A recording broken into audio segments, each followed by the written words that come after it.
Hello friends, this is अभिषेक शंकदार और I am presenting this video. और आज इस वीडियो में हम जो चर्चा करने जा रहे हैं वो चर्चा करने जा रहे हैं directive principle of state policies. तो directive principle of state policies क्या होते हैं और किस तरीके से ये हमारे कॉन्स्टिट्यूशन में आए और किस तरीके से स्टेट इन्हें इम्प्लीमेंट करता है, क्या ये लीगली इन्फोर्सेबल हैं या नहीं है, इन सब चीज़ों को आज हम इस वीडियो के माध्यम से जानेंगे। इसके साथ साथ हम ये भी कोशिश करेंगे कि जो directive principle of state policy हैं, जो आर्टिकल 36 से लेकर 51 तक जाते हैं, इन्हें हम एक इंटरेस्टिंग वे में सीखें जिससे कि ये हमें आसानी से याद हो सकें। क्योंकि अपने आप में इनकी संख्या 36 से 51 तक जाती है और ये इतने ज़्यादा थोड़ा कॉम्प्लिकेशन आ जाता है कि एग्ज़ाम में हमें इन्हें याद करना थोड़ा सा चैलेंजिंग रहता है। तो ऐसी कंडीशन में हम इस तरीके से इस वीडियो को लेके चलेंगे जिससे कि जो हमारे एग्ज़ाम के पॉइंट ऑफ व्यू से हमें क्वेश्चंस याद भी रहें। लेटेस्ट ट्रेंड देखा जाए तो एग्ज़ाम में फंडामेंटल राइट और directive principle of state policy से डायरेक्ट क्वेश्चंस भी देखने को मिलते हैं। अगर आप किसी बड़े एग्ज़ाम्स में जाएंगे तो थोड़ा घुमा फिरा के क्वेश्चन लगातार पूछे जाते रहें। तो आइए स्टार्ट करते हैं अपनी इस वीडियो को और जानते हैं कि what are the directive principles of state policies. तो सबसे पहले हम इसके बारे में जानना चाहेंगे कि what are directive principles of state policies. तो आर्टिकल 36 से 51 और पार्ट 4 में इंडियन कॉन्स्टिट्यूशन के directive principle of state policies के बारे में बताया गया है। They are borrowed from the constitution of Ireland. इन जो directive principle of state policy हैं, इनको आयरलैंड के कॉन्स्टिट्यूशन से लिया गया है। अब क्वेश्चन ये काफ़ी बार आया है कि directive principle of state policy को किस कंट्री से लिया गया है। तो ये जो लिया गया है वो लिया गया है आयरलैंड से। इसके अलावा दूसरा जो क्वेश्चन बन जाता है कि आयरलैंड ने इन्हें किस कंट्री से अडॉप्ट किया। तो आयरलैंड ने इन्हें स्पेनिश कॉन्स्टिट्यूशन से लिया था। ठीक है, तो सबसे बेसिक क्वेश्चन हमारे एग्जाम का जो बना वो पहला बना कि डीपीएसपी जो लिए गए हैं वो किस कॉन्स्टिट्यूशन से लिए गए हैं, कहाँ से लिए गए हैं। तो हमारे कॉन्स्टिट्यूशन में आयरलैंड से लिए गए हैं। और सबसे पहले जो डीपीएसपी आयरलैंड ने लिए थे वो कहाँ से कॉन्स्टिट्यूशन से लिए थे, स्पेनिश कॉन्स्टिट्यूशन से लिए थे। This article will solely discuss the directive principle of state policy, its importance and the Indian constitution and history of its conflict with the fundamental rights। Conflicts के बारे में मैंने अपनी इस पीपीटी में शामिल नहीं किया है। कन्फ्लिक्ट्स के लिए मैं एक सेपरेट वीडियो लेके आऊँगा, लेकिन इसमें हमने total directive principles of state policy को ही कवर किया है। आइए जानते हैं what are the directive principles of state policy. देखिए, 1945 में एक सप्रू कमेटी थी, उन्होंने सजेस्ट किया कि जो इंडिविजुअल राइट्स हैं वो दो तरीके के होने चाहिए। One being justiciable and another being non justiciable. मतलब एक ऐसे जो आपके वायलेट होते हैं तो आप जाके कोर्ट में जिन्हें चुनौती दे सकें, और दूसरे इस तरीके के कि यदि वो राइट्स आपके वायलेट होते हैं तो आप उन्हें कोर्ट में चैलेंज नहीं कर सकते। उन लॉ जो राइट्स हैं उनके वायलेशन पर आप कोर्ट नहीं जा सकते। तो आप भी इस चीज़ को बड़े अच्छे तरीके से जानते होंगे कि जो फंडामेंटल राइट्स हैं, अगर हमारे वो वायलेट होते हैं तो हम आर्टिकल 32 के माध्यम से सुप्रीम कोर्ट में और 226 के माध्यम से हाई कोर्ट में रिट फाइल कर सकते हैं। इसका मतलब ये हुआ कि जो हमारा फंडामेंटल राइट्स हैं, ठीक है, हमारे मूल अधिकार हैं, वो क्या है, जस्टिसेबल हैं। But in case of the directive principle of state policy ये जस्टिसेबल नहीं है।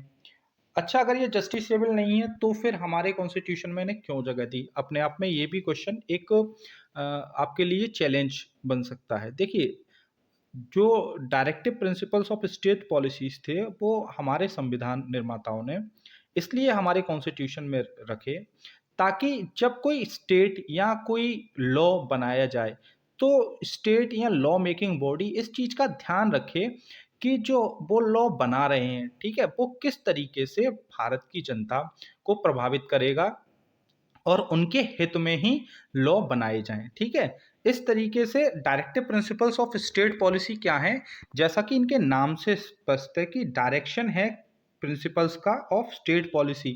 किसके लिए, स्टेट पॉलिसी के लिए क्या है, जो प्रिंसिपल्स हैं वो डायरेक्शंस हैं, ठीक, कि किस तरीके से कोई स्टेट पॉलिसी बनाए। अच्छा, अब हम देखते हैं कि इनकी शुरुआत कहाँ से हुई। इनकी शुरुआत के बारे में अगर देखा जाए तो 1935 का गवर्नमेंट ऑफ इंडिया एक्ट है, उसमें ये एक इंस्ट्रूमेंट ऑफ इंस्ट्रक्शन के माध्यम से भी मौजूद रहे थे। इसके अलावा जो directive principle of state policy हैं वो इकोनॉमिक और सोशल डेमोक्रेसी स्टैब्लिश करने की बात करते हैं। DPSP are ideal which are not legally enforceable by the courts for their violation. तो ये मैं पहले ही डिस्कस कर चुका हूँ कि DPSP जो है वो लीगली इन्फोर्सेबल नहीं है। अगर आप कोर्ट के माध्यम से इन्हें लीगली इन्फोर्स कराना चाहें तो आप इन्हें इन्फोर्स नहीं करा सकते। अब हमारा आर्टिकल 36 से DPSP शुरू हो जाता है। तो सबसे पहले देखते हैं कि आर्टिकल 36 हमारा क्या कहता है। देखिए, आर्टिकल 36 में दिया हुआ है डेफिनेशन। डेफिनेशन किसकी दी हुई है? डेफिनेशन दी हुई है स्टेट की। What is state? स्टेट क्या है, इसके बारे में आर्टिकल 36 में बताया गया है।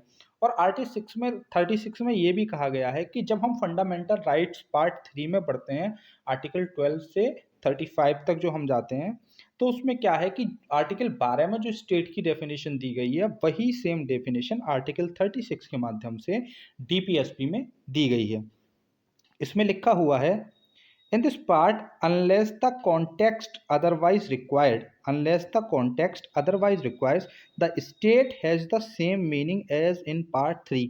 मतलब जब तक कि किसी अन्य कॉन्टेक्स्ट में अदरवाइज कंडीशन ना हो, स्टेट की वही परिभाषा रहेगी जो कि पार्ट 3 में दी हुई है। मतलब कोई अगर नई तरीके से कोई समस्या खड़ी होती है तब तो बात अलग है, वरना जो आर्टिकल 12 में स्टेट की डेफिनेशन दी गई है फंडामेंटल राइट्स में, वही आर्टिकल 36 में भी स्टेट की डेफिनेशन रहेगी। आर्टिकल 36 में ये स्पष्ट कर दिया गया है कि the provision content in the part this part shall not be enforced by the court. ठीक है, आर्टिकल 36 में अगर क्वेश्चन बन जाता है कि किस आर्टिकल में ये स्पष्ट रूप से कहा गया है कि जो फंडामेंटल राइट है वो इन्फोर्सिबल नहीं है इन एनी कोर्ट, तो ये कहा गया है आर्टिकल 37 में। But the principle therein laid down are the nevertheless fundamental in the governance of the country and it shall be the duty of state to apply these principle in making laws। जो मैंने बात आपको पहले बताई थी वही इन्होंने फिर बात दोहराई है कि it shall be the duty of the state, कि ये राज्य की जिम्मेदारी होगी टू अप्लाई दीज प्रिंसिपल्स, इन प्रिंसिपल को अप्लाई करना है इन मेकिंग लॉ, जब वो लॉ बना रहे हो। ठीक है, तो आर्टिकल 37 क्या कहता है कि these are not enforceable in court. ठीक है, इसके अलावा वो ये भी कहता है कि जब कोई स्टेट कोई पॉलिसी बनाएगा तो आर्टिकल 37 के अंतर्गत वो इन बातों का ध्यान रखेगा जो हमारे डायरेक्टिव प्रिंसिपल स्टेट पॉलिसी में कही गई हैं। अब जो बेसिकली हम कहें कि जो फंडामेंटल राइट्स मिलने कहाँ से शुरू होते हैं, देखिए आर्टिकल 36 में तो हमें स्टेट की डेफिनेशन बता दी गई है। आर्टिकल 37 में जो हमें बताया गया है कि these are not enforceable in any court, मतलब और when the state will make policy he will keep in mind that the law should be for the peoples.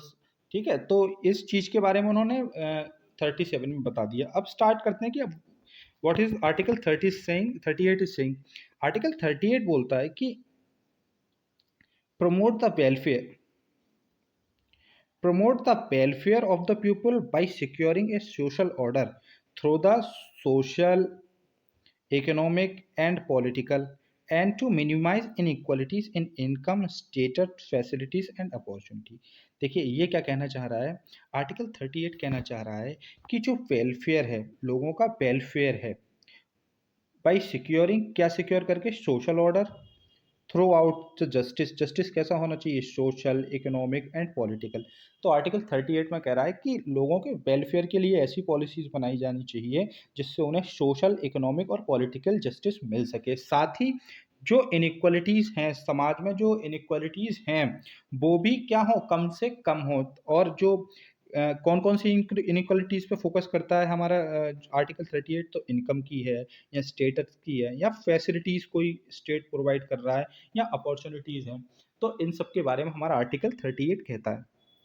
आप अपने माइंड में एक स्टोरी मेकअप करके चलिए कि एक बहुत ही असहाय टाइप का कोई व्यक्ति या एक समाज है, ठीक है, और उसके अपलिफ्टमेंट के लिए अगर आप स्वयं एक गवर्नमेंट हैं तो आप किस तरीके से बिल्कुल बेसिक से स्टार्ट करेंगे उसके अपलिफ्टमेंट के लिए, और इसी स्टोरी को हम आर्टिकल 51 तक कंटिन्यू करेंगे। और आप ये देखेंगे कि जो हमारे संविधान निर्माता थे उन्होंने एक हमारे जिस टाइम पार्टीशन हुआ था 1947 में, हमारा कंट्री एग्जिस्टेंस में आया, उसके बाद से हमारे संविधान निर्माताओं ने जो एक एज्यूम करा है हमारी आफ्टर फ्रीडम कंट्री को, वहां से किस तरीके से वो अपलिफ्टमेंट करेंगे एट द लास्ट मोमेंट तक, हमें शीर्ष स्तर तक ले जाने के लिए। तो उसी की ये कहानी है directive principle of state policies. तो directive principle of state policy में सबसे पहले हमारे संविधान निर्माताओं ने देखा कि जो समाज है वो मेनली दो वर्गों में बटा हुआ है, एक तो अत्यंत उच्च वर्ग, एक अत्यंत निम्न वर्ग। अब निम्न वर्ग के अंतर्गत क्या होता है कि जो सोशल या इकोनॉमिक या पॉलिटिकल जस्टिस है वो उन लोगों को नहीं मिल पाता। तो ऐसी कंडीशन में उन्होंने ये सोचा कि सबसे पहले हम जो सबसे निचले तबके का व्यक्ति है उसका अपलिफ्टमेंट करेंगे, और क्या मिनिमाइज करेंगे, इनइक्वलिटीज को मिनिमाइज करेंगे, जिसमें कि आय की इनइक्वलिटी है, स्टेटस की है, फैसिलिटीज की है या अपॉर्चुनिटीज की है। अच्छा, उसके बाद चलते हैं आर्टिकल 39 की तरफ। आर्टिकल 39 कहता है सिक्योर सिटीजन्स, लोगों की रक्षा करने की भी जिम्मेदारी किसकी होगी, स्टेट की होगी, सिक्योर सिटीजन। अगला क्या कहता है कि right to educate means of livelihood for all citizens. इसका मतलब ये हुआ, देखिए एक मैं आपको स्टोरी एज्यूम करिए, आप एक बहुत ही एक आप एज्यूम करिए दिमाग में कि एक पुअर व्यक्ति है, बहुत ही गरीब व्यक्ति है, ठीक है। अब क्या है कि सबसे पहले हम उसे उसके बारे में, फ्यूचर के बारे में सोचेंगे कि हम पहले इसे क्या देंगे, सोशल जस्टिस देंगे, इकोनॉमिक जस्टिस देंगे, पॉलिटिकल जस्टिस देंगे, साथ ही समाज में जो अन्य वर्ग हैं उनकी आय बहुत ज़्यादा है, ठीक है। तो उसके कंपेयर में हम इसकी आय को डेवलप करेंगे। लेकिन सबसे पहले अब हम उसके बारे में क्या सोचना शुरू करेंगे, तो हमने उसका एक खाका तैयार कर लिया आर्टिकल 38 में। अब जब हम 39 की तरफ गए तो हम वहाँ सबसे पहले क्या करेंगे, सबसे पहले उस व्यक्ति को सिक्योर करेंगे, ठीक है, सिक्योर करेंगे। इसके अलावा हम क्या देखेंगे कि उसका जो लाइवलीहुड है, अगर हम कोई व्यक्ति जो अर्निंग कर रहा है 2 या 3 हज़ार रुपए पर मंथ की, एक तरफ हमारी रिलायंस इंडस्ट्रीज़ हैं या अडानी अंबानी ग्रुप्स हैं या फिर आपके टाटा बिरलास हैं, ठीक है। तो क्या हम उस व्यक्ति को एक साथ उनके दैनिक जीवन के जैसे उपभोग हैं चीज़ों के, उनके बराबर कर पाएँगे? तो ऐसा नहीं कर पाएँगे। तो इसके लिए सबसे पहले हम क्या मेज़र करेंगे कि जो सबसे निचले तबके का व्यक्ति है, उसकी जो लाइवलीहुड है, ठीक है, वो सही से चले, ठीक है? तो एडिक्वेट मीन्स ऑफ लाइवलीहुड। दूसरा क्या है कि equitable distribution of material resources of the community for the common good. इसका मतलब ये हुआ कि हम इक्विटेबल मतलब एक सफिशिएंट डिस्ट्रीब्यूशन करेंगे, किसका, मटेरियल और रिसोर्सेज का, ऑफ द कम्युनिटी। एक कम्युनिटी में, पर्टिकुलर कम्युनिटी में जो रिसोर्सेज वगैरह हैं हम उनका इक्वल डिस्ट्रीब्यूशन करेंगे। ये नहीं है कि जो संपत्ति है या जो रिसोर्सेज हैं वो किसी एक ही आदमी के पास सारे एक्यूमुलेट हो जाएं या इकट्ठे हो जाएं। इसी बात को इन्होंने अगली लाइन में कह दिया है, the prevention of the concentration of wealth and means of production. मतलब प्रिवेंशन क्या है, रोकेगा, स्टेट जो है वो प्रिवेंट करेगा किस चीज़ को, कॉन्सेंट्रेशन ऑफ वेल्थ, धन के संग्रहण को, और मीन्स ऑफ प्रोडक्शन, और जो प्रोडक्शंस के मीन्स हैं उन पर भी किसी कोई प्राइवेट व्यक्ति का एक अधिकार ना हो जाए, इस चीज़ को भी वो प्रिवेंट करेगा। सबसे मोस्ट इंपोर्टेंट इस आर्टिकल में ये है, equal pay for equal work for man and women, ठीक है। ये अक्सर एग्जाम में पूछा जाता रहा है कि इसमें क्या है कि जो सोसाइटी है जहाँ हम पुअर या जो बैकवर्ड क्लासेस हैं उनके बारे में एज्यूम कर रहे हैं, तो ऐसी कंडीशन में हमें ये भी देख रहे हैं कि वहाँ पुरुष भी हो सकते हैं और महिलाओं भी हो सकती हैं। अगर महिलाएं हैं तो उनके लिए भी क्या होना चाहिए, जैसा हमारे आर्टिकल 15 में कह रखा है कि हम किसी के साथ जेंडर के बेसिस पे इनइक्वलिटी नहीं कर सकते। तो यहाँ भी उन्होंने उस चीज़ को दोहराया है आर्टिकल 39 के माध्यम से कि equal pay for equal work, मतलब अगर समान कार्य आप किसी के लिए ले रहे हैं, महिला से या पुरुष से, तो उसके लिए इक्वली आप पे करेंगे। Prevention of health and strength of workers and children against the forcible abuse, ठीक है। इन्होंने फिर से एक बात दोहराई है कि जो हेल्थ और स्ट्रेंथ है, जो हमारा पुअर एंड वीकर सेक्शन जिसे हम एज्यूम कर रहे हैं, उसकी हेल्थ के बारे में, उसकी स्ट्रेंथ के बारे में, उसके बच्चों के बारे में कोई फोर्सिबल मतलब उससे काम ना लिया जाए, इस चीज़ को भी स्टेट क्या करेगा, इंश्योर करेगा, ठीक है, कि फोर्सिबली उससे ना लिया जाए। इसके अलावा opportunity to health development of childrens, मतलब बच्चों के स्वास्थ्य के संबंध में भी जो कॉन्स्टिट्यूशन मेकर्स हैं उन्होंने फोकस किया था। आगे चलते हैं, what is article 39A is saying. ये भी बहुत ज़्यादा इम्पोर्टेंट है। सबसे पहले हमने गरीब व्यक्ति को सोशल, इकोनॉमिक और पॉलिटिकल जस्टिस दिया, और उसकी जो इनकम थी उसमें अनइक्वालिटीज़ को कम किया और उसे अपॉर्चुनिटीज़ भी उपलब्ध कराई। फिर हम चले गए आर्टिकल 38 के बाद आर्टिकल 39 में। आर्टिकल 39 में हमने क्या किया कि महिला और पुरुष को बराबर बराबर सैलरी के लिए प्रावधान देके, उसके अलावा उनके हेल्थ हैं या जो समाज में अन्य वर्ग हैं वो धन को संपूर्ण रूप से संग्रहित ना कर लें, इस चीज़ के बारे में भी आर्टिकल 39 में फोकस किया गया था। अगर मान लीजिए कोई अडानी या अंबानी ही अगर पूरी कंट्रीज के पैसे को अपने पास रख लेगा तो जो वीकर सेक्शन है वो वीकर ही रह जाएगा। तो ऐसी कंडीशन में क्या किया गया है कि प्रिवेंट किया गया है स्टेट के द्वारा किसको, जो स्ट्रॉन्ग सेक्शंस हैं, मतलब जो बड़े वर्ग हैं, उन्हें वो पैसे का संग्रहण ना करें। ये स्टेट की पॉलिसी है, ठीक है, जिम्मेदारी है, ड्यूटी है कि वो उस प्रिवेंशन को रोकेंगे। आर्टिकल 39 ए भी एग्जाम के पॉइंट ऑफ व्यू से बहुत ज़्यादा इंपॉर्टेंट है, जिसमें कहा गया है promote equal justice and free legal aid to the poor.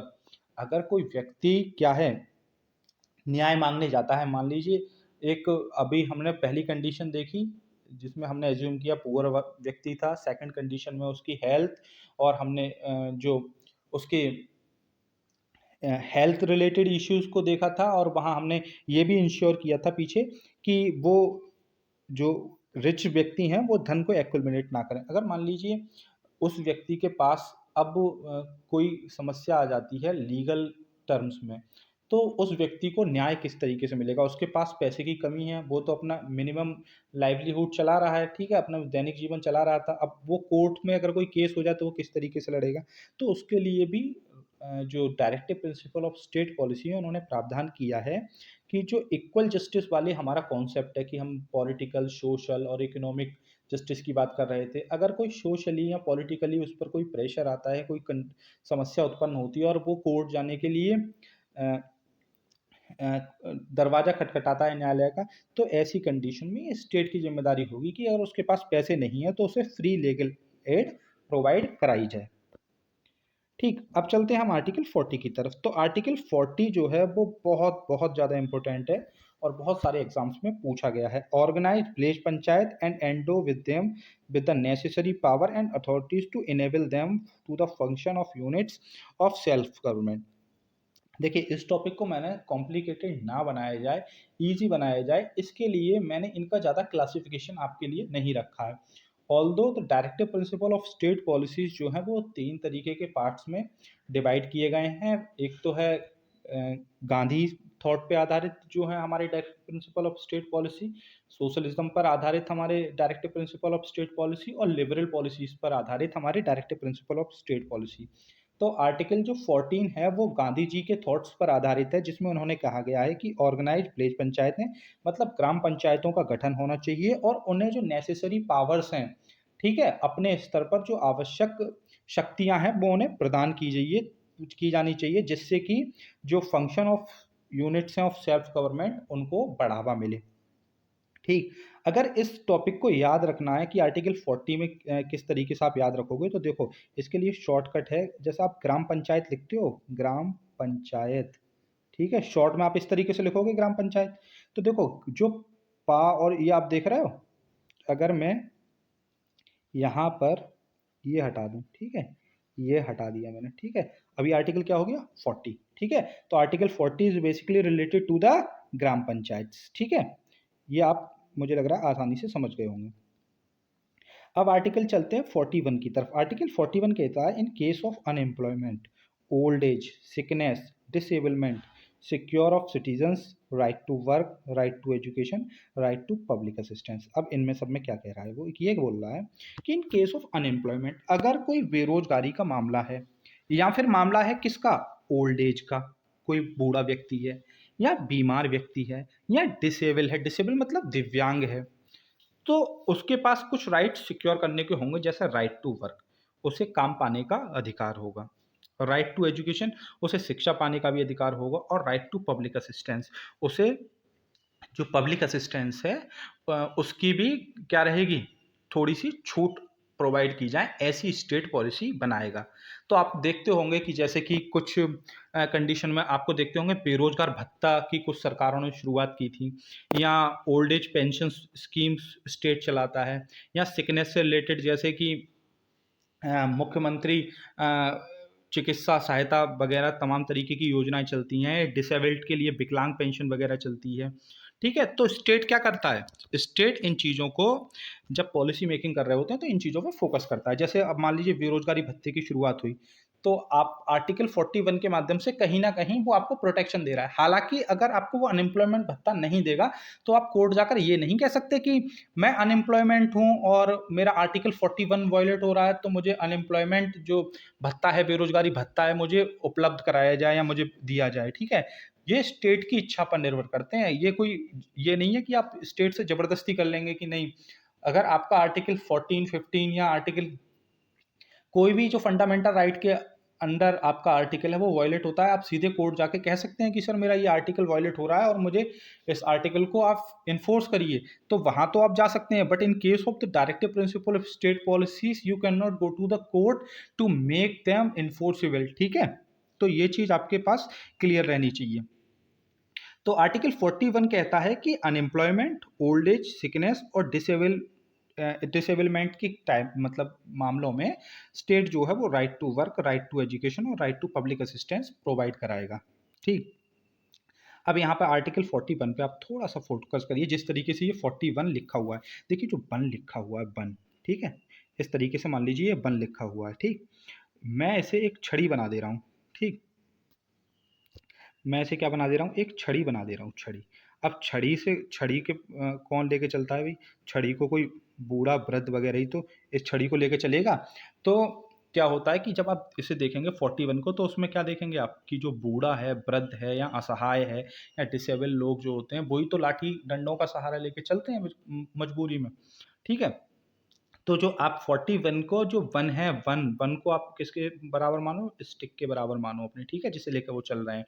तो इससे आपके दिमाग में एक इमेज बन जाएगी कि जो डिसेबल हैं, यानी विकलांग हैं या कमज़ोर हैं, बीमार हैं, अनएम्प्लॉयड ऐसे लोग हैं, उनके लिए स्टेट क्या करेगा कि ये पॉलिसी बनाते समय कुछ ऐसी चीज़ों का ध्यान रखेगा जिससे कि उनको जो वर्क है या एजुकेशन है या पब्लिक असिस्टेंस है उसमें राहत मिलती रहे। ठीक, अब देखते हैं हम आर्टिकल 42। आर्टिकल 42 क्या कहता है, the state shall make the provision for securing just and human condition to work and for maternity relief. The state shall make provision for securing just human conditions of birth and maternity leave. अब देखिए, पहली condition में वो व्यक्ति हमने देखा article 36 में, सबसे पहले हम क्विकली रिवाइज करेंगे कि स्टेट की डेफिनेशन दी। आर्टिकल 37 में बताया कि these are not enforceable in courts. Article 38 में उन्होंने क्लियर कर दिया कि जो स्टेट है वो ऐसी पॉलिसीज बनाएगा जिससे सोशल इकोनॉमिक जस्टिस मिलता रहे, हेल्थ कंडीशन को ध्यान रखा रहेगा और जो इनकम वगैरह की इनइक्वालिटीज है उन्हें दूर करेगा। ठीक है, तो आपके दिमाग में वो व्यक्ति अब धीरे धीरे बड़ा हो रहा होगा। ठीक है, इनइक्वालिटीज को दूर कर दिया हमने। फिर आए हम आर्टिकल 39 में। ठीक है, आर्टिकल 39 में हमने क्या कर दिया, उसे इक्वल जस्टिस वगैरह के लिए, अगर उसके पास पैसे नहीं थे, वो कोर्ट जाने वाला था, तो हमने उस बंदे को एक सरकारी वकील मुहैया करा दिया। अब वो इतना सब तो उसने कर लिया। अब उसके बाद क्या आया, वो बंदा कोर्ट से वापस आ गया, अपने न्यायों से मिल गए। अब बंदा क्या आता है, वापस अपने गांव में आता है। ठीक है, और गांव के बारे में क्या है, आर्टिकल 40 में लिखा है ग्राम पंचायत के बारे में। ग्राम पंचायत को आप कैसे याद रखोगे, जो ग्राम पंचायत आप शॉर्ट में लिखोगे ग्रा डॉट पा डॉट, तो पा को आप अपना जीरो बना दो और जो पा का जो वर्ड है वो किसकी तरह है, 4 की तरह, तो डेट इज इक्वल टू 40। तो 40 में क्या है, विलेज पंचायत के बारे में दिया गया है। अब गांव है, गांव में आपने फिर देखा होगा कि लोग कैसे होते हैं, गांव में लोग अनएम्प्लॉयड होते हैं, ओल्ड हैं, सिक हैं, वहाँ इतनी ज़्यादा फैसिलिटी नहीं होती ना, इस वजह से थोड़ा क्या हो जाता है कि लोगों के पास समस्याएं थोड़ी ज़्यादा होती हैं। तो ऐसी कंडीशन में हमने उन्हें क्या किया, आर्टिकल 41 में, जो 41 है, वन में जो स्टिक हमने बताई थी आपको कि बूढ़े को क्या दिया, एक छड़ी का सहारा दिया, तो उस छड़ी के सहारे हमने क्या किया कि राइट टू वर्क दिया, राइट टू एजुकेशन दिया और राइट टू पब्लिक असिस्टेंस दिया। ठीक है, इस तरीके से आप इसे याद रख सकते हो। फिर हम चले गए आर्टिकल 42 के तहत। तो आर्टिकल 42 में हमने उसे काम तो दे दिया, पर अब काम इस तरीके का नहीं होना चाहिए कि वो ह्यूमन कंडीशन के लायक ना हो। मान लीजिए कोई 70 या 75 साल का व्यक्ति है और हम उससे कहें कि आपको जो जियो के या रिलायंस के या आपको एयरटेल के या टाटा के जो टावर्स हैं मान लीजिए सिग्नल वाले, उन पर ऊपर चढ़ के काम करना है नहीं है? काम तो हम दे रहे हैं, लेकिन उसे ऐसा काम दे दिया जाए कि भई आप इतनी ऊँचाई पे काम करेंगे, वो 75 साल का व्यक्ति है, साँस से रिलेटेड है, या किसी 60-65 साल, 70 साल के व्यक्ति को हम कहें कि तुम कोयले की खदानों में काम करो, है नहीं है? तो इस तरीके के काम भी हम उसे नहीं देंगे। मतलब कैसी कंडीशन होनी चाहिए, वर्क की कंडीशन भी अगर आप दे रहे हो उसे, तो ह्यूमन कंडीशन होनी चाहिए, मानवीय कंडीशन होनी चाहिए। इसके अलावा ये नहीं है कि आप ह्यूमन कंडीशन में एक और चीज़ उन्होंने जोड़ी कि मैटरनिटी रिलीफ़, मतलब इस तरीके की कोई कंडीशन नहीं होनी चाहिए जैसे कोई प्रेग्नेंट लेडी है, ठीक है? हम उसे किसी ऐसे काम में लगा दें जिससे कि उसकी प्रेगनेंसी पे कोई इफ़ेक्ट पड़े, ठीक है? तो स्टेट को इन चीज़ों के बारे में भी इंश्योर करना चाहिए कि सबसे पहले हम equal work for equal pay की हमने बात पहले कर ली, ठीक है? लेकिन वहाँ ये भी रहना चाहिए कि equal work for equal pay तो हो, लेकिन जो वर्क होना चाहिए वो ह्यूमन कंडीशन में होना चाहिए। दूसरा, हम मैटरनिटी रिलीफ़ के बारे में भी उस व्यक्ति को मैटरनिटी अगर कोई हमारी जो महिलाएँ हैं, अगर वो प्रेग्नेंट वगैरह हैं, तो उन्हें मैटरनिटी रिलीफ़ भी मिलना चाहिए।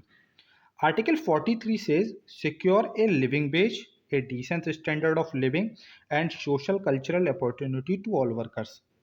देखिए, इसके अलावा उन्होंने क्या कहा कि इसके अलावा उन्होंने ये कहा है कि मैटरनिटी रिलीफ मान लीजिए आपने दे दिया, फिर आर्टिकल वो 43 में आके कह रहे हैं कि सिक्योर ए लिविंग वेज, मतलब एक कम से कम ऐसी सैलरी होनी चाहिए जिससे वो जीवन यापन कर सकें, ठीक है? इतनी कम भी नहीं होनी चाहिए, मिनिमम जो डिसेंट सैलरी है उससे इतनी कम भी नहीं होनी चाहिए कि वो व्यक्ति 24 घंटे मान लीजिए लगा है और 24 घंटे अगर वो काम कर रहा है और इसके बदले आप उसे मान लीजिए 500 100 या 200 रुपये दे दें और इससे कहें कि भाई अब तू अपना जीवन चला, ठीक है? कि 24 घंटे उसे काम दे रहे हैं, उसके बाद उसे 100 रुपये दे रहे हैं, तो बताइए वो किस तरीके से जीवन यापन करेगा? तो ऐसी भी कंडीशन नहीं होनी चाहिए। उसे एक डिसेंट स्टैंडर्ड ऑफ लिविंग, मतलब हम उसे ये नहीं कह रहे कि आप उसे बीएमडब्ल्यू में घुमाओ, पर हाँ, कम से कम वो व्यक्ति पैरों में जूते पहनकर तो चल चल सके, ऐसे डिसेंट स्टैंडर्ड ऑफ लिविंग तो हम दे ही सकते हैं। इसके अलावा उन्हें सोशल और कल्चरल अपॉर्च्युनिटीज़ भी प्रोवाइड कराई जाएँ। ऐसा नहीं है कि अगर कोई व्यक्ति मान लीजिए हिंदू समाज का व्यक्ति है और उसका होली का त्योहार मेन है, ठीक है? तो आप उसे होली के त्योहार वाले दिन भी किसी ऐसे काम में लगा दें कि भई आइए, नहीं आपको आज ये काम करना ही है, तो कम से कम ऐसी अपॉर्च्युनिटीज़ उन्हें प्रोवाइड कराई जानी चाहिए, जिससे कि उनकी जो सोशल और कल्चरल एक्टिविटीज़ हैं, वो भी होती रहें। आर्टिकल 43 इसके बाद एक कॉन्स्टिट्यूशन अमेंडमेंट के थ्रू जोड़ा गया था, जिसमें क्या है कि ये कहा गया है कि take steps to secure participation of workers in management of industries. इसके अलावा उन्होंने ये भी प्रोविज़न किया है कि जो वर्कर्स के लिए पहली चीज़ तो हम एक डिसेंट स्टैंडर्ड ऑफ लिविंग देंगे, सिक्योर लिविंग वेज, उनकी जो लिविंग वेज है उसे सिक्योर करेंगे। इसके अलावा जो मैनेजमेंट इंडस्ट्रीज़ हैं, ठीक है? मैनेजमेंट इंडस्ट्रीज़ हैं, उनमें भी उनके पार्टिसिपेशन को हम बढ़ाएँगे। ये नहीं है कि अगर कोई कार्य वगैरह होता है तो उनका पार्टिसिपेट ना किया जाए या उन्हें बिल्कुल सिरे से खारिज कर दिया जाए। इसके अलावा आर्टिकल 43 भी हमारे कॉन्स्टिट्यूशन में जोड़ा गया था। देखिए, जो ए या बी पार्ट्स जितने भी हैं, ये क्या है कि ये अमेंडमेंट के माध्यम से जोड़े गए हैं, ठीक है? तो इसमें क्या किया गया है कि promote voluntary formation, autonomous functioning, democratic control and professional management of cooperative societies. तो आर्टिकल 43 कहता है कि जो जो कोऑपरेटिव सोसाइटीज़ हैं, उनको भी स्टेट क्या करेगा? बढ़ावा देगा। उनकी फंक्शनिंग को, उनके डेमोक्रेटिक कंट्रोल को, उनके प्रोफेशनल मैनेजमेंट को भी क्या करेगा? जो स्टेट है वो आर्टिकल 43 बी के तहत बढ़ावा देगा। अब बात करते हैं, एक चीज़ बहुत ही चर्चा में रहती है हमारे न्यूज़पेपर्स और जो अभी डिस्कशन चल रहा है जब से भारतीय जनता पार्टी की सरकार सत्ता में आई है। हमने बहुत से ऐसे लॉज़ देखे जिनमें उन्होंने परिवर्तन किया और काफ़ी सराहनीय कदम रहे। आर्टिकल 370 इस चीज़ में काफ़ी ज़्यादा सराहनीय पहल है। लेकिन अब एक और चीज़ चर्चा में चल रही है, वो चल रही है यूनिफ़ॉर्म सिविल कोड, ठीक है? समान नागरिक सिविल संहिता, ठीक है? तो इसमें क्या है कि आर्टिकल 44 में क्या है? Secure all citizen a civil uniform code throughout the countries, मतलब जो स्टेट है वो एक क्या करेगा? स्टेट का मतलब यहाँ देखिए जब आपको फंडामेंटल राइट्स इससे पहले मैं थोड़े कवर कर चुका हूँ, लेकिन वो वीडियो शायद कंप्लीट नहीं है, तो मैंने कंप्लीट करके आपको फंडामेंटल राइट्स भी पूरे कराऊंगा। उस टाइम में पूरी स्टेट की डेप्थ में आपको नॉलेज दूंगा। तो स्टेट का मतलब सिर्फ एक कंट्री से, मतलब एक ये नहीं उत्तर प्रदेश, जम्मू कश्मीर या आपका मध्य प्रदेश। स्टेट का मतलब यहाँ पूरे कंट्रीज से है, ठीक है। तो आर्टिकल 44 के अंतर्गत जो है वो स्टेट क्या करेगा कि जो सिक्योर करेगा all the citizens to a uniform civil code, कि यूनिफॉर्म सिविल कोड लागू किया जाए, समान नागरिक संहिता लागू की जाए। तो आप इस चीज़ को किस तरीके से याद रख सकते हैं? देखिए, आपको आर्टिकल 44 दिख रहा होगा, 4 इक्वल किसके है? 4 के। 4 किसके बराबर है? 4 किसके इक्वल है? 4 के बराबर है, नहीं है? तो अगर आपको ध्यान रखना है इस चीज़ को, तो यूनिफॉर्म सिविल कोड किससे है? तो 4 इक्वल टू 4। ठीक, इस तरीके से आप इस चीज़ को याद रख सकते हैं। अब बात करते हैं आर्टिकल 45 की। तो आर्टिकल 45 में क्या है कि जो स्टेट होगा वो provide childhood care and education for all the children until they complete the age of 6 years. Article 45 के तहत ये कहा गया है कि जो स्टेट है वो एक ऐसी पॉलिसीज बनाएगा जिससे कि जो चाइल्डहुड, बच्चों के बचपन है, उसकी केयर हो सके, चाइल्डहुड की केयर हो सके, और एजुकेशन जो है वो उन्हें प्रॉपर तरीके से मिल सके। तो इसके संबंध में हमने देखा होगा कि एक 6 से 14 वर्ष तक के बच्चों को निःशुल्क शिक्षा का प्रावधान है। ये किस अमेंडमेंट के थ्रू हुआ है, तो आप ये मुझे कमेंट बॉक्स में बताएंगे, ठीक है। लेकिन इसे याद करने का मैं तरीका बता दूं कि जिस तरीके से आर्टिकल 45 लिखा हुआ है, 45 के बाद क्या आ रहा है? 6 आ रहा है। आप देखेंगे 4 5, ठीक है, और 6। तो 4 के बाद 5 आता है और 5 के बाद 6, तो 45 के बाद क्या आ रहा है? 6 आ रहा है वर्ड। उसमें क्या है कि 6 से 14 वर्ष तक के बच्चों को जो निःशुल्क शिक्षा का हमारे गवर्नमेंट ने प्रावधान किया है, वो आर्टिकल 45 में उसके बारे में स्टेट पॉलिसीज में पहले से ही जिक्र किया गया है। ठीक, अब देखते हैं आर्टिकल 46 के बारे में कि आर्टिकल 46 क्या कहता है। तो आर्टिकल 46 कहता है, promote the educational and economic interest of SC, STs and other weaker section of the society and to protect them from social injustice and exploitation। देखिए, आर्टिकल 38 में हमने जो गरीब व्यक्ति देखा था, अब वो गरीब व्यक्ति किस सेक्शन से भी हो सकता है, लेकिन यहाँ पर क्या किया है कि आर्टिकल 46 में SC और ST ग्रुप के जो लोग हैं उन्हें प्रिविलेज दी गई है, क्योंकि कहीं ना कहीं उनका जो डेवलपमेंट है वो उतना तेजी से जो पूर्व के वर्ष हैं उनमें हो नहीं सका।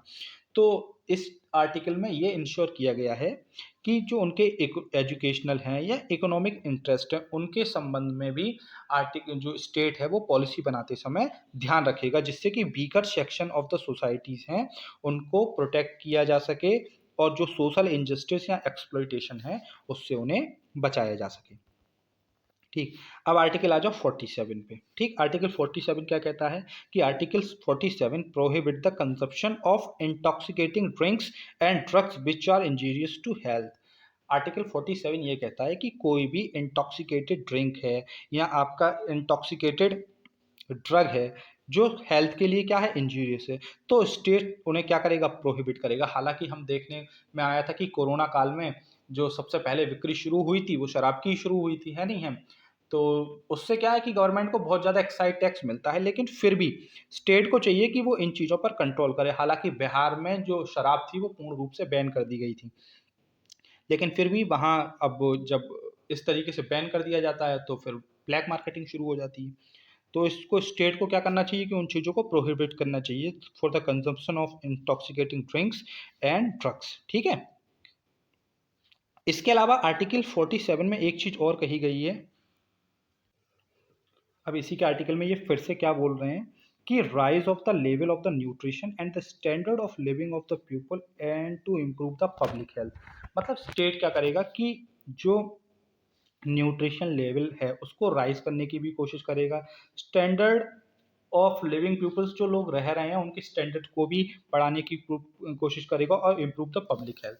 तो देखो, इस चीज़ के बारे में आपको सबसे बेस्ट एग्जांपल आपको देखने को मिला होगा जब कोरोना काल हुआ था। उस समय जो स्टेट गवर्नमेंट्स थी उन्होंने क्या किया था कि लोगों की इनकम उस समय बिल्कुल जीरो पर चली गई थी, बिल्कुल निल हो गई थी।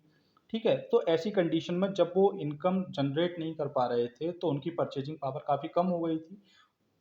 और राज्य में भुखमरी की कंडीशन ना फैले। ऐसी कंडीशन में स्टेट ने क्या एक इनिशिएटिव लिया था कि लोगों को जो फ्री राशन है वो प्रोवाइड कराया जाए, जिससे कि उनका जो लिविंग स्टैंडर्ड है वो बना रहे।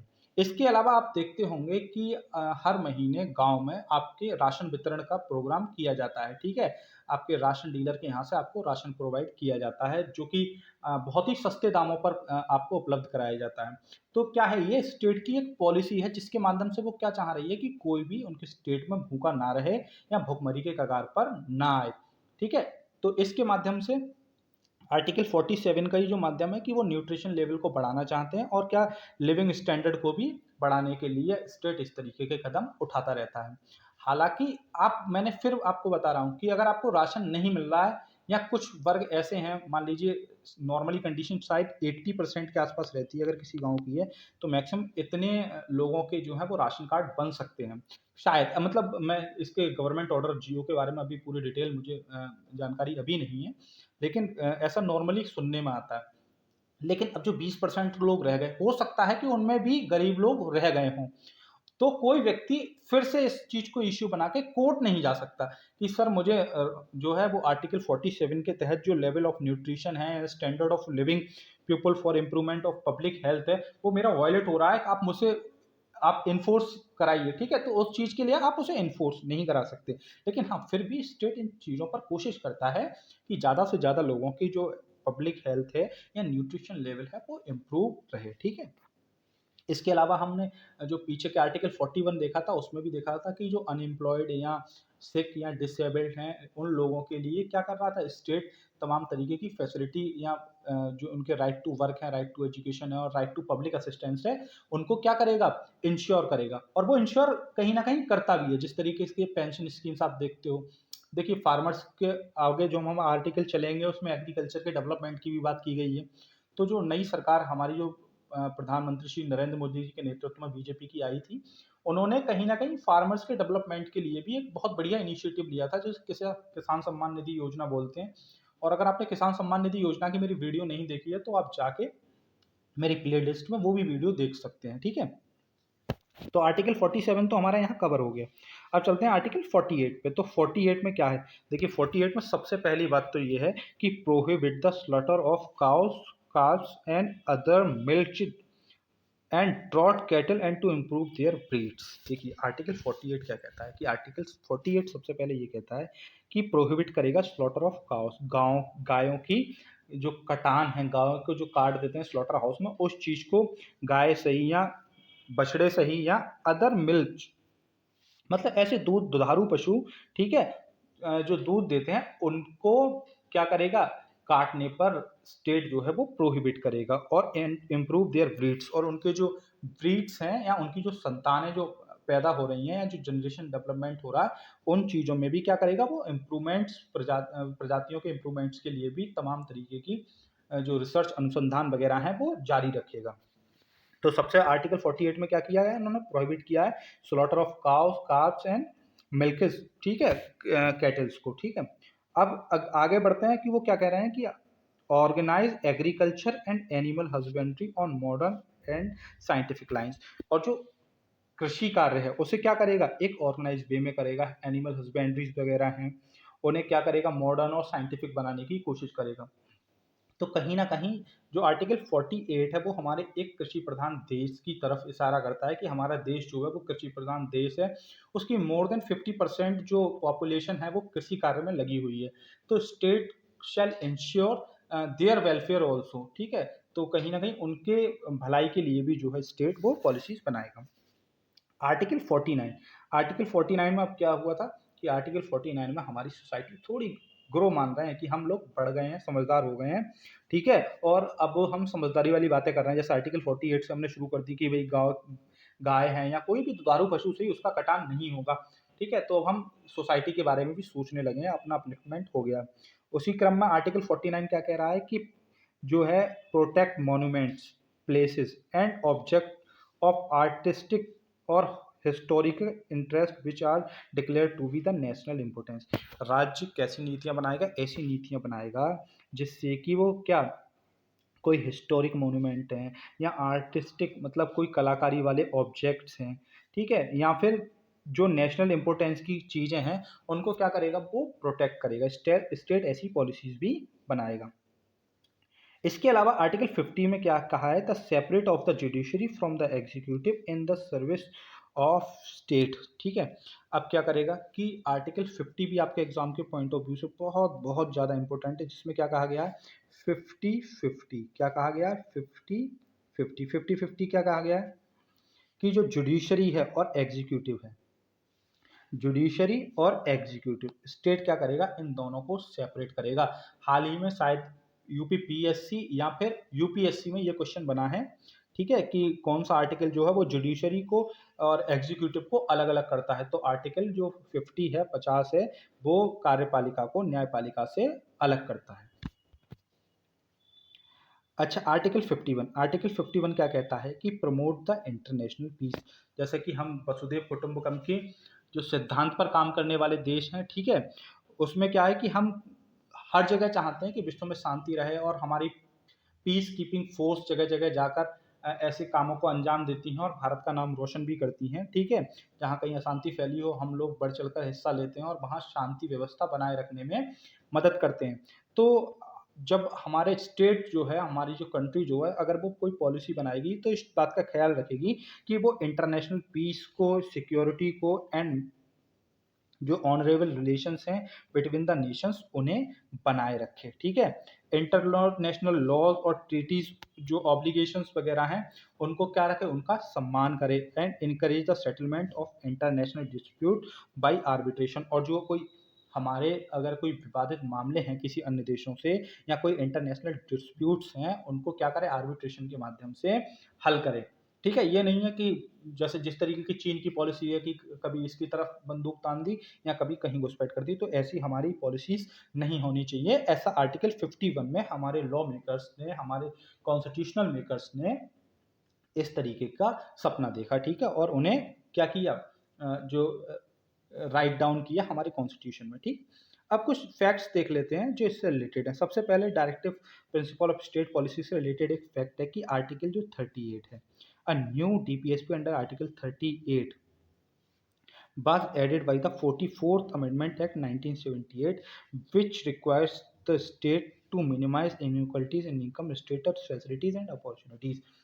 तो जो हमने देखा था शुरुआत में ही कि जो स्टेट है वो क्या करेगा, आर्टिकल 38 के माध्यम से हमने देखा था कि जो आय में असमानताएं हैं, या स्टेटस में असमानताएं हैं, या फैसिलिटीज या अपॉर्चुनिटीज में असमानताएं हैं, जो स्टेट है उनको क्या करेगा, उनको आर्टिकल कम करने की कोशिश करेगा। और आर्टिकल 38 में ये 44th अमेंडमेंट के माध्यम से ये चीज़ जोड़ी गई थी। इसके अलावा क्या है कि 86th अमेंडमेंट के थ्रू 2002 में क्या किया गया था कि article 45 and made elementary education and fundamental right under article 21A।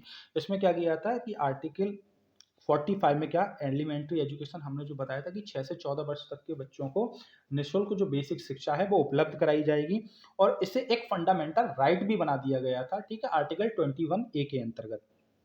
ठीक है, तो 45 में ये जो लाइन ऐड की गई है, आर्टिकल 45 में ये कहा गया था कि चाइल्डहुड के केयर के बारे में बात की गई थी। ठीक है, और उनके डेवलपमेंट के बारे में बात की गई थी, उनकी एजुकेशन के बारे में बात की गई थी।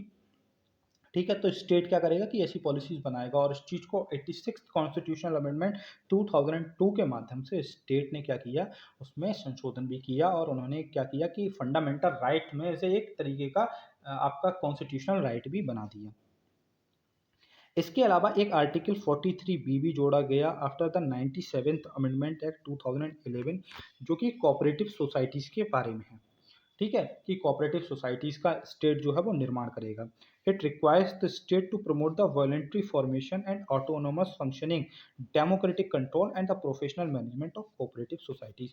तो जो हमारे 1970 अमेंडमेंट था, 97 अमेंडमेंट, उसके माध्यम से 2011 में ये कहा गया कि जो स्टेट है वो इस चीज़ का भी ध्यान रखेगा कि जो कोऑपरेटिव सोसाइटीज़ हैं उनका निर्माण हो, और उनके डेमोक्रेटिक कंट्रोल हैं, प्रोफेशनल मैनेजमेंट है, उन सब में भी सहयोग करेगा।